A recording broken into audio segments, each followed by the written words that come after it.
పూజలు చేస్తున్నారయ్యా ఓ పెద్దలారా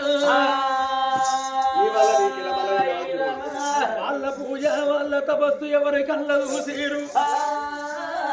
అఖిలంత కోటి బ్రహ్మంత నాయకుడు గరుడ కంఠుడు గౌరి మనోహరుడు నీలకంఠుడు నిత్యాదినందుడు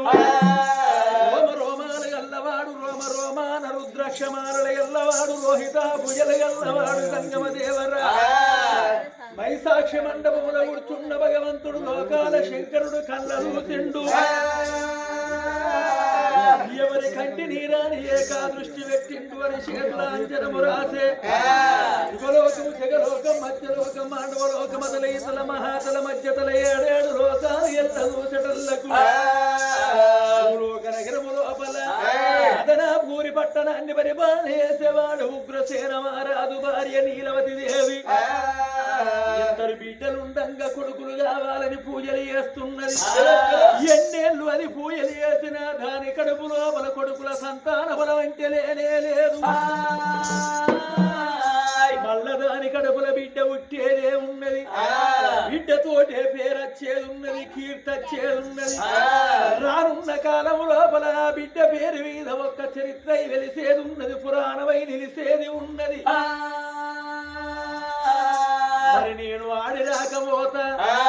ఓ బిడ్డ నీకు మళ్ళా బిడ్డని ఓడిగడతానని నేనంటినా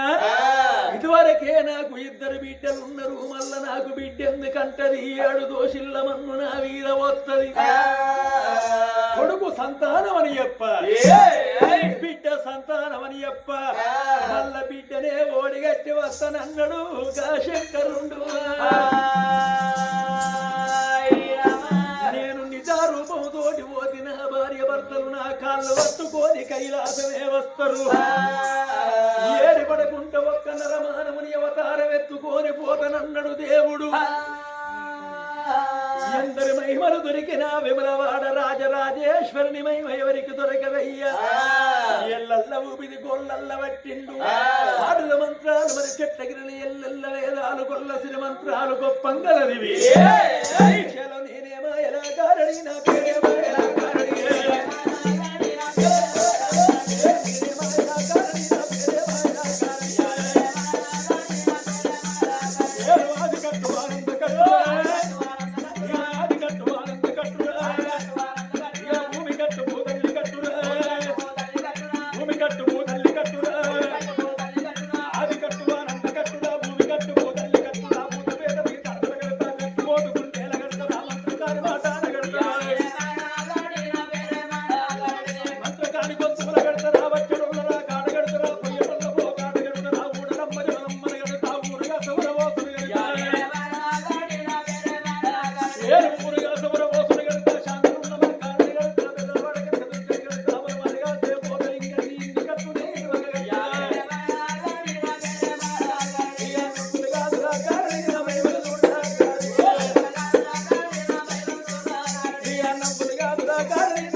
వచ్చి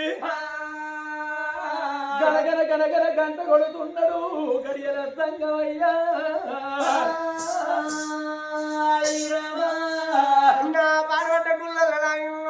హర హర మహాదేవ భవతి భిక్షాందేహి భార్య భర్తలు ఉగ్రసేన మహారాజు నీలవతి దేవి పూజలు చేసిండ్రు సేవలు చేసిండ్రు కడపల కన్నం లేక కంటి లేక కళ్ళకు సీగడంచి గుడిలో ప్రయాణాలు ముచ్చలేందిండ్రు అల్లా సదాశోకం కంటి నీరు ఎండుకొల కైలాస శివ సంగమయ్యకు మాల్యవన్నిందాట పుట్టు పుట్టు అంటే సంగమ రూపం మీద దేవుడు కనుక గుడి కాడ పుట్టిండు గనగన గనగన గంట కొట్టిండు బొమ్మలు శంకు పట్టే వరకు గంటనాదము శంకునాదము భార్య భర్తల శివ లోపల పడుతున్నది ఓ తల్లులాలా అడిపోయినా భార్య భర్త దిక్కులు లేసిండ్రాట ఎవరో అచ్చగాడు కావచ్చు బుచ్చగాడు కావచ్చు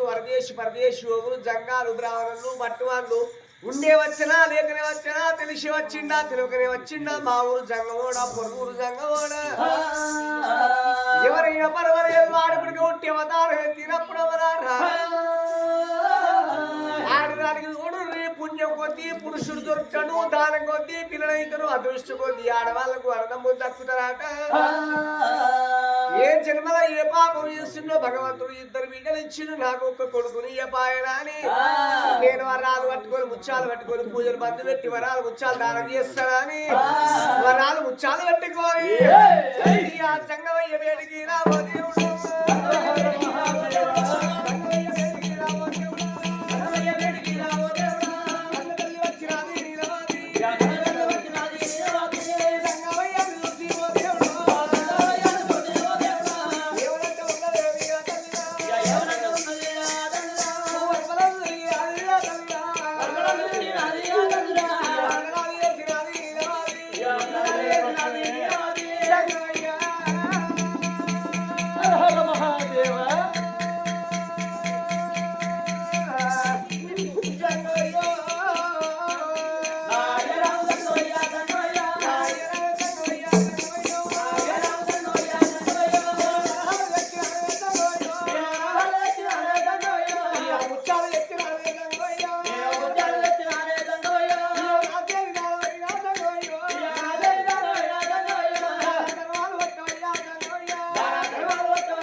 దేశాలు విరిగేది దేవ సంఘాన్ని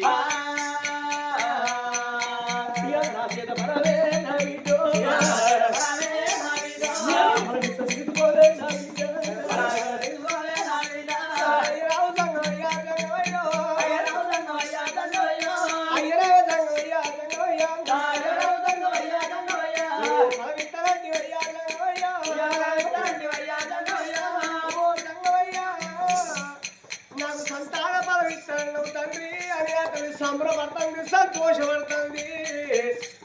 కొడుక సంతానం బిడ్డ సంతానం ఆ తల్లి అడిగింది కాలేదు సంగమయ్య ఎప్పినోడు కాలేదన్నారు నాకు ఇద్దరు బిడ్డలు కూడా కొడుకే పుడుతుంది ఆ తల్లి కోటి ఆశపడుతున్నది నీరాది దేవి సంతానం ఇచ్చిపోయే సంగమయ్యో సంతానం ఇచ్చిపోయే సంగమయ్యో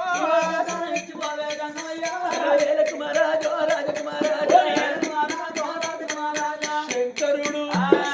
కొడుకు సంతానమని ఎప్పుదలేడు బిడ్డ సంతానమని ఎప్పుదలేడు మల్ల బిడ్డ సంతానమే పట్టిండయ్యో శివజోలల్ల సెయ్యి పెట్టిండు బిడ్డ సంతాన బలము తీసి అంకిట వంతు సంతాన బలం వేసిండు ఓ పెద్దరాలో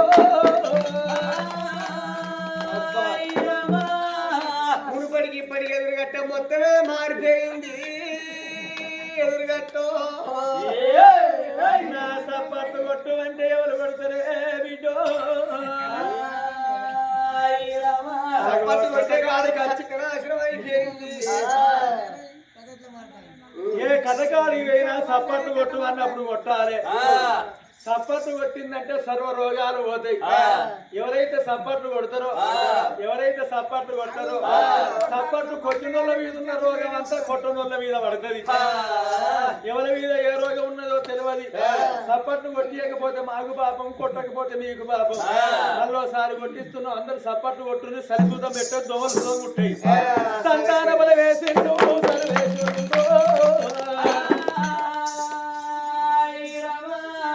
సంతాన బలమిచ్చిండు అగదోడు బిడ్డ చెట్టంటున్నాడు చెటచెటాన చెప్పదెబ్బలు కొట్టి అక్కడిది అక్కడ మాయమాయి ఎండి కొండల్ల లీలమైండు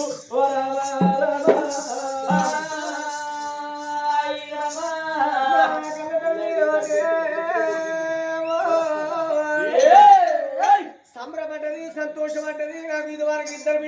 బిడ్డతో కొడుకు కొడుతుంది కోడి ఆశపడి సంబరపడుకుంటా సంతోషపడుకుంటా భర్తని మనం పెట్టుకొని భవనాల వేదికి వెళ్ళిపోతున్నా వెళ్ళి వస్తున్నది భార్యభర్తలు ఇద్దరు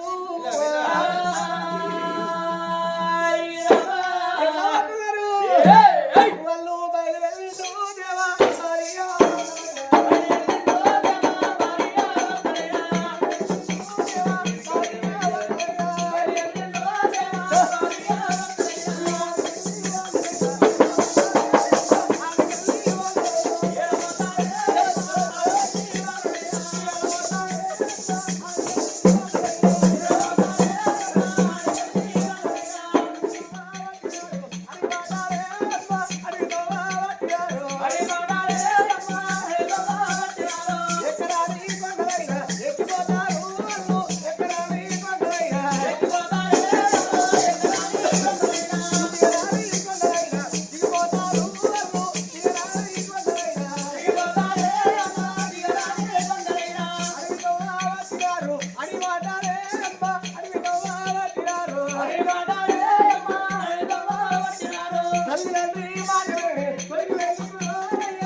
సూర్యలో ఇల్లు